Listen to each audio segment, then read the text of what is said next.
L'écho pour tous, présenté par Mehdi Lutim.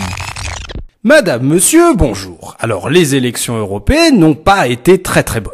Et sans faire œuvre de prophète à l'envers, on peut dire que les livres d'histoire nous avaient enseigné qu'en situation de crise économique, ce sont les extrêmes qui raflent la mise politique. Alors, que nous disent les livres d'histoire pour sortir de cette crise ? Eh bien, les livres d'histoire nous apprennent qu'en situation de crise, on assiste souvent à un débat entre les tenants de l'orthodoxie budgétaire, qui explique parfois que les crises sont la juste récompense des pécheurs, et entre ceux, les keynésiens, qui disent que le centre de notre préoccupation, c'est l'équilibre social, donc économique et politique, et pas du tout budgétaire.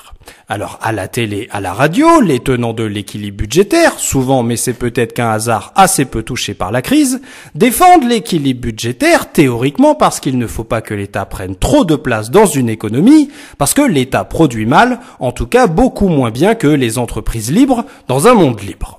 Par ailleurs, le marché, c'est-à-dire le précaré exclusif des chefs d'entreprise, n'a pas besoin des aides de l'État parce qu'il est tout à fait capable, le marché, de résoudre les petits problèmes qui apparaissent avec les crises, comme le chômage massif et durable.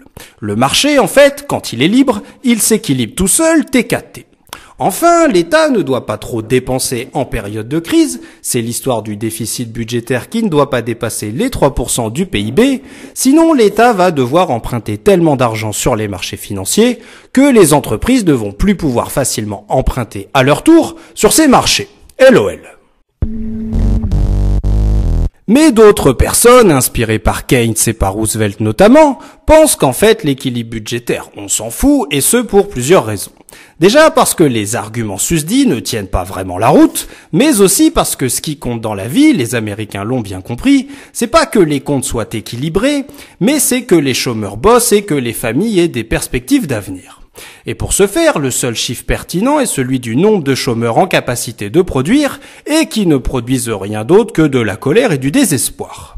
Et ils se disent, ces gens-là, que s'il y a d'une part des chômeurs capables de produire des biens et des services et d'autre part des besoins sociaux auxquels personne ne répond, eh bien on est dans une situation absurde, ubuesque et dangereuse.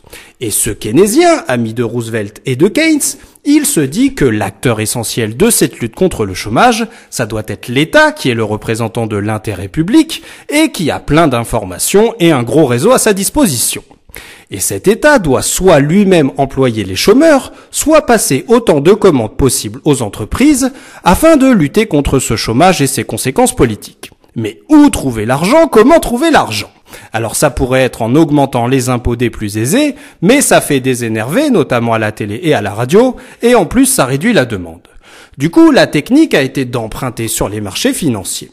Et l'inconvénient, c'est qu'au bout d'un certain temps, il faut verser un gros paquet d'intérêts aux prêteurs, et d'autant plus que certains de ces prêteurs spéculent afin que ces intérêts augmentent toujours plus à la mode grecque. Mais surtout, ça, les étrangers race impure l'ont bien compris, cet argent peut être trouvé à la Banque centrale qui peut prêter à taux zéro l'argent nécessaire à la lutte contre le chômage et contre ses conséquences politiques. L'écho pour tous, une chronique écrite et présentée par Mehdi Lutim sur Marmite FM 88.4.